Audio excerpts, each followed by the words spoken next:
Welcome back to the Foundation series. We've been building toward this. Every video in this series, from Ein Sof to Zimzum, from the Sefirah to the supernal triad, from Eshet through Yesod, has been tracing the path of light as it descends from the infinite into form.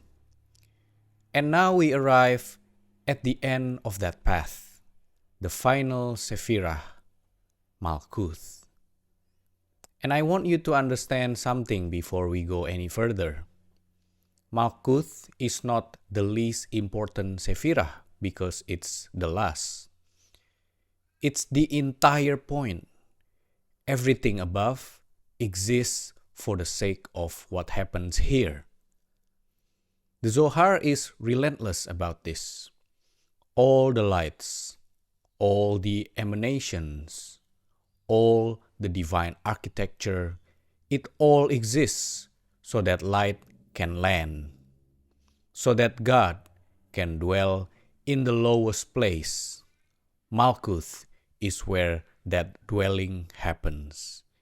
And Malkhut has another name, one that carries more weight in the Zohar than almost any other word. Shekhinah, the divine presence, the feminine face of God, the bride. This video is about her. So, what is Malkhut? Malkhut means kingdom, sovereignty, rulership. But the paradox of Malkhut is that she has nothing of her own. The Zohar says this explicitly. Malkhut has no light of her own. She is like the moon, which has no light except what she receives from the sun. Every other Sefirah generates something. Keter generates will. Hokmah generates wisdom. Eshet generates love. But Malkhut generates nothing from herself. She receives, she gathers, she holds. And in that holding, in that perfect reception, she becomes the vessel through which everything above her is made real. Think about what that means. The highest expression of divine power, kingship, sovereignty, is not about generating or producing. It's about receiving so completely that what you receive becomes manifest. Malkhut is the ultimate act of receptivity, and receptivity in the Zohar is not passivity. It is the most active, most demanding, most courageous act on the entire tree. Because to receive fully, to hold the light of all 9 Sefirot above you and not shatter, not distort, not deflect, that requires a vessel of extraordinary strength.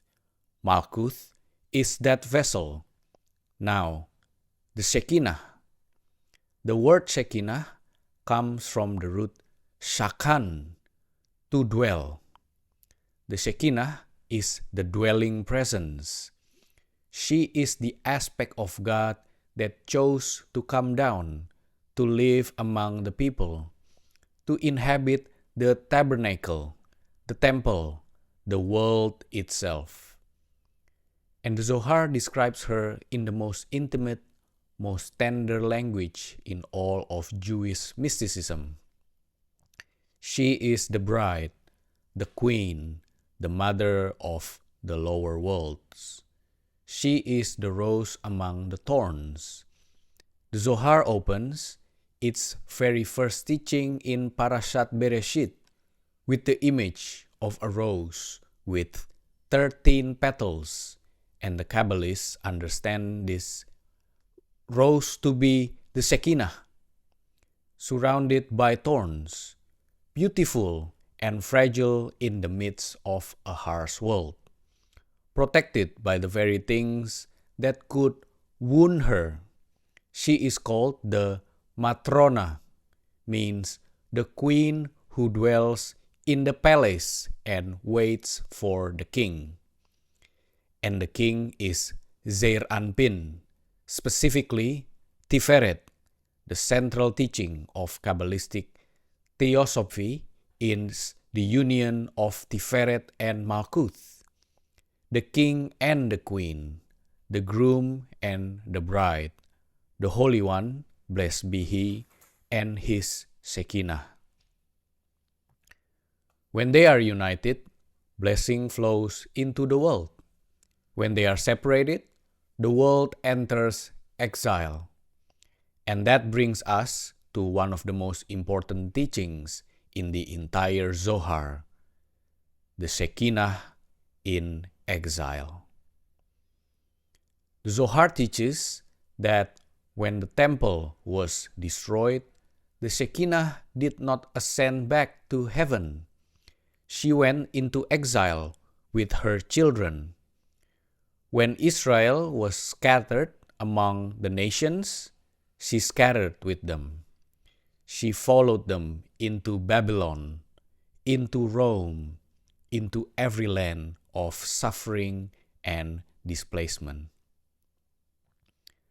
Not because she was forced, because she chose to, because a mother does not abandon her children. This is one of the most radical ideas in all of Kabbalah, that God, in the feminine aspect, is broken, that the divine presence herself is in exile, that the suffering of the world is not just a human problem, but a cosmic one. The separation between the king and the queen is reflected in every fracture you see, in history, in nature, in your own soul. When you feel disconnected from the sacred, that is the exile of the Shekhinah. When the world feels empty of meaning, that is the bride separated from the groom.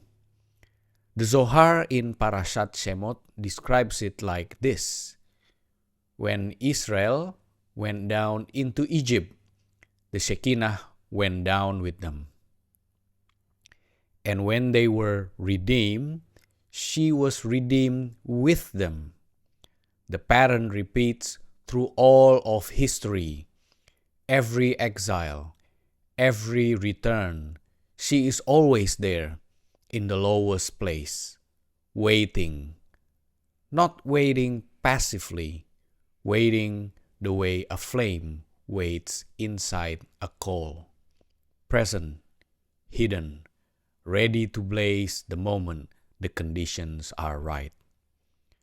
And the Zohar says something extraordinary, that the purpose of all mitzvot, all prayer, all spiritual practice is to reunite the Holy One, blessed be He, with His Shekhinah.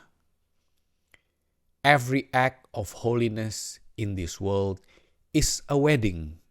Every act of genuine kindness draws the king and the queen one step closer together.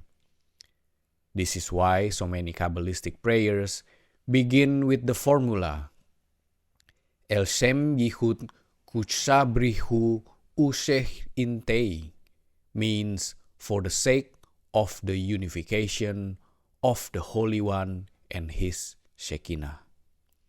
Because that unification is the purpose of everything.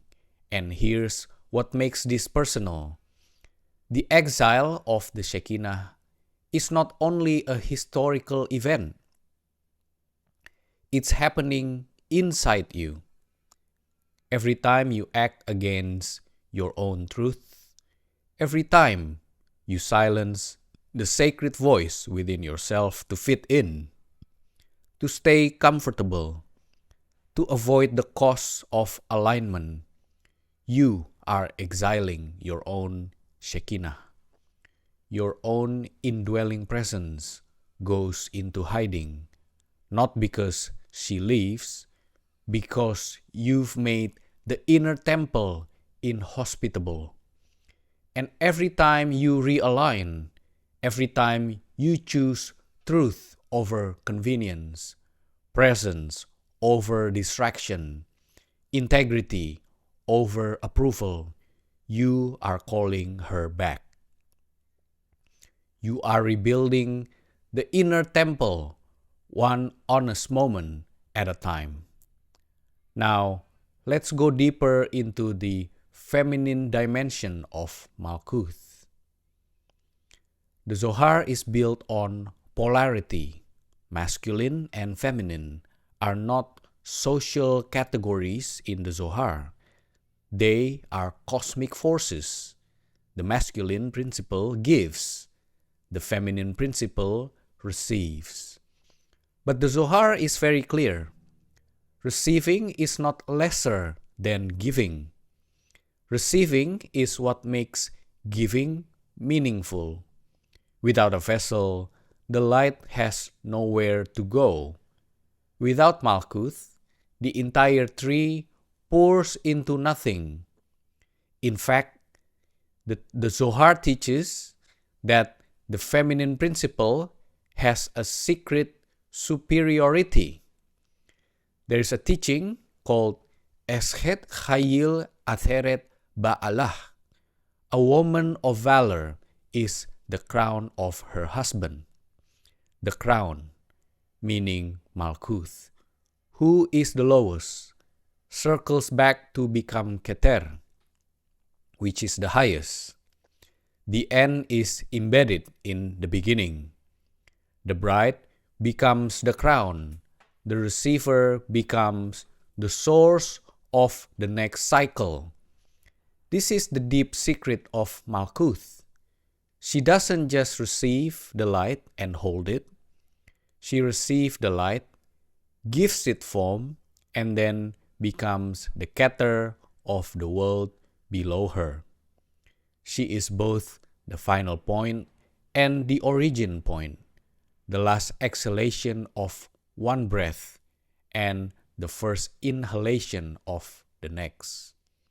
This is why the Zohar says that Malkhut is called the beginning in Reshit, even though she is the end.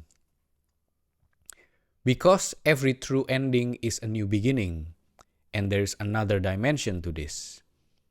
The Zohar teaches that in the future, in the world to come, the feminine will be equal to the masculine.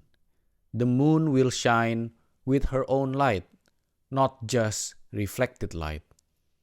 Malkhut will be face to face with Zeir Anpin, not receiving from behind, not receiving secondhand, but standing equal. The Shekhinah will no longer borrow her radiance. She will radiate from within. This is the deepest Messianic promise in the Zohar. Not a political event, not a military victory, but the restoration of the feminine to full luminosity, the bride shining with her own light. And this tells us something about the physical world itself. We live in Malkhut. This world, the one you're sitting in right now, the one where you eat and sleep and work and struggle, this is Malkhut. And the Zohar does not dismiss this world. It does not call the physical realm an illusion. It does not ask you to escape it.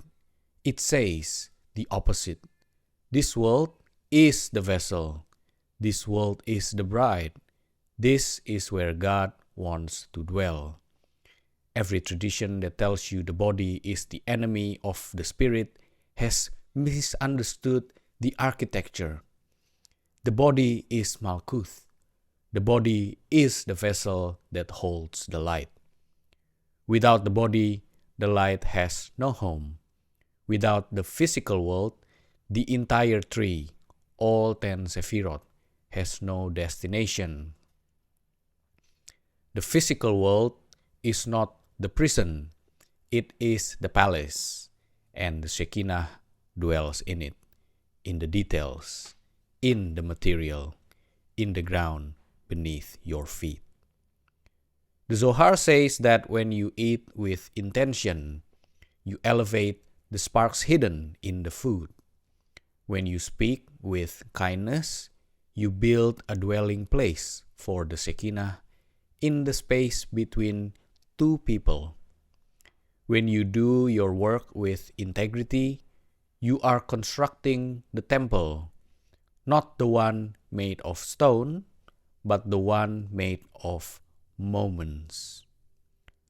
Malkhut is sanctified not by escaping the world, but being fully present inside it. This is why the Zohar places such emphasis on Tikkun, which means repair. The sparks of holiness fell into the material world during the breaking of the vessels, and those sparks are everywhere, in food, in clothing, in business, in conversation, in the mundane details of daily life. The work of Tikkun is not performed in heaven, it is performed here in Malkhut, in the physical world. Every spark you elevate, every moment you infuse with consciousness repairs the Shekinah, rebuilds the vessel, makes the world more capable of holding the light it was always meant to hold. Now, here's the structure becomes important. Malkhut sits at the very bottom of the tree of life. She receives from all the Sefirot above her, but her most direct relationship is with Yesod, the foundation, the Tzaddik. Yesod gathers everything from Eshet through Hod and channels it into Malkhut. The Tzaddik feeds the queen. That is his function. Without Yesod, Malkhut is starved of light. Without Malkhut, Yesod has no one to give to. They need each other. And through Yesod, Malkhut receives the influence of all six, the love of Eshet, the boundaries of Gevurah, the harmony of Tiferet, the drive of Netzach, the humility of Hod. She holds all of it. She doesn't choose one over the other. She contains them all. She is the sea into which all the rivers pour, and from that sea the world drinks. The Zohar gives us a living image of Malkhut restored, and that image is Shabbat. Shabbat, the Zohar says, is the day when Malkhut is crowned. The bride meets the groom. The Shekinah is no longer in exile. She is enthroned. This is why the Kabbalists greet Shabbat by singing Lecha Dodi, "Come, my beloved, let us greet the bride." The Sabbath bride is the Shekinah, and on Shabbat, the world below mirrors the world above. The fracture heals. The exile pauses. The king and the queen are one. Every Shabbat is a rehearsal for the world to come, a taste of what it will be like when the exile ends permanently, when the Shekinah returns to her place, when Malkhut is fully illuminated, not by borrowed light, but by the infinite itself shining directly through her. The Zohar calls this the Or Kadash, the new light that will shine in the Messianic age. And Malkhut is the vessel that will hold it. So here we are. We've walked the entire tree from Ein Sof, the infinite, without boundary. Through Zimzum, the withdrawal that made space for creation. Through the 10 Sefirot, from Keter to Malkhut. Through the supernal triad, will, wisdom, understanding.